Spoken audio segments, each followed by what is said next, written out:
hang our hat on Amazon and Google. We need to continue to look at biotech firms that we want to have here in the region. We want to look at other professional service firms that can come here, medical facilities that can come here. And again, the way to be able to do that is to show them that, again, the safety and the improvements that we're doing onto our infrastructure are a priority. Will that help your pitch to get more funding? Because such an investment has been made, and that will help the roads, and so... Again, I think the work that Carloyn and Tripp has done on this report, I think is so important for our legislators to really look at, study, and see what the ramifications are. The question really is, if we don't do anything, then what's the alternative? The alternative is the status quo, but more importantly, the alternative is we're going to see the dollars that are lost and the impact it's going to have on New York taxpayers. Carolyn, a question about the cost. I see the factors that are involved in the 2,800 figure. How do you guys calculate that? How do you calculate the cost of hours lost, or how does that come about? So as you see, there's 3 different components to that overall cost, that $2,800 cost locally and the $24.8 billion cost statewide. So the first component of that is what we call extra vehicle operating cost. To arrive at that number, we take AAA's figure for the average cost each year to operate a motor vehicle, and we use that as our baseline. And then we have a formula where we can extrapolate, based on the condition of the roads in a given area, how that baseline cost increases based on the roughness of the roads. So you've got that baseline, and then that goes up as you're hitting more potholes and as your vehicle is essentially being beat up by those roads. So that vehicle operating cost includes accelerated vehicle depreciation, it includes repair costs and tire wear that come as a result of the condition of the roads. The second component is the cost of lost time and wasted fuel as a result of being stuck in traffic congestion. That figure comes from the Texas Transportation Institute, which is a research organization based at Texas A&M University. They produce a regular report that looks at traffic congestion in several hundred of the largest urban areas in the country. And they calculate the number of hours lost each year and then the financial cost of the lost time and wasted fuel. So we use their research for that particular figure. The safety costs that we cite come from the National Highway Traffic Safety Administration. They've calculated the financial cost of traffic crashes. And again, that's just the financial cost. So that's lost household productivity, medical costs, insurance costs that are as a result of traffic crashes. As I said, NHTSA's got a figure that tells them the entire cost of those crashes. We use a figure that represents 1/3 of that cost, because the research shows that 1/3 of crashes in some way can be attributed to the roadway itself. Now, certainly there are other factors that go into crashes, but the driving environment itself has a big role, especially the presence or the absence of safety features, things like rumble strips or median barriers or turning lanes that make the driving environment more forgiving, so that, like I said, if a driver makes a mistake on the road, they don't pay for that mistake with their life.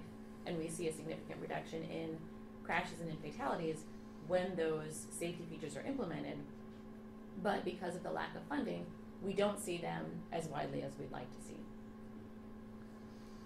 You've identified the problem pretty well, and I think we're all too familiar with it, but how, this is probably one of the highest tax regions in the country, what do you propose? Where do we get the money? Well, look, I think that's where, obviously, on all levels of government, we need to have smart budgets, responsible budgets. We can't spend the money and pretend that it's going to come out of nowhere. So decisions have to be made. But I think when you make those type of decisions, you have to have priorities. And you have to have priorities that are going to have long-lasting effects for the state of New York. Improving our infrastructure system has to be one of those. So can it all be done in one budget? No. But we need to start the process of really, again, engaging our legislators on all levels of government to make this a priority, so that as they're going into their budget seasons, and they're all at different times of the course of the year, it's really on everybody's mind. This report, I think, again, as I said, can be the playbook that really we can give to each legislator, so that as they're in their conferences and they're in discussions, they're looking at these numbers, and they're looking at the cause and effects of what could happen if we don't do anything. The federal gas tax has not been raised since 1993. So that's a conversation that they've been having in Washington for Since 1900. years and years and years since. So that's something, the federal reauthorization expires in 2020, the FAST Act. So that's something that our elected officials in Washington will have to look at. If it's not going to be the gas tax, what else is it going to be? P3s, private partnerships, user charges, tolling, more tolls. Tire taxes? Are there taxes on tires already? It's kind of a good way to tax use. I think there's a New York State tire tax right now, but that goes to recycling. But these are all conversations that people are having in Washington. So, and now with our Westchester delegation in particular in a position of influence, these are conversations that we'll be having in next year. So. And I'll just add briefly that TRIC doesn't take position on how the state should find the additional funding. We don't make recommendations to the legislature. We don't lobby for any certain solution to this. But I think what our report points out is that it's much more cost effective to invest upfront in fixing and in maintaining the transportation system than passing these high costs along to drivers. Drivers are already spending almost $25 billion each year because the roads are in rough shape. If that money was invested in improving the transportation system instead, you would see the financial burden on drivers lifted, and you would also see a greatly improved transportation system instead. So even if just a fraction of the costs that are already being lost by drivers were invested into the system, it would go a long way towards addressing the problem. How does it compare to LA? We've not done any comparisons in the context of this report. We just put out a national report last month that ranked cities with the roughest pavement conditions in the country. Los Angeles was, unsurprisingly, at the top of that list. I'd have to go back and look to see where the New York metro area ranked among large cities. But again, and I believe that they were in the top 20.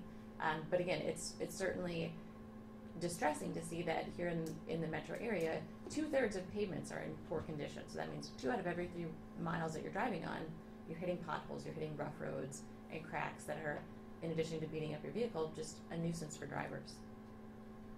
As 3 informed locals, can you give us some ideas of where some of the worst roads are that we, like, does AAA keep track of what intersections or what stretch of roads are blowing people's tires out? No, that's actually a great idea. That we could try to get that data.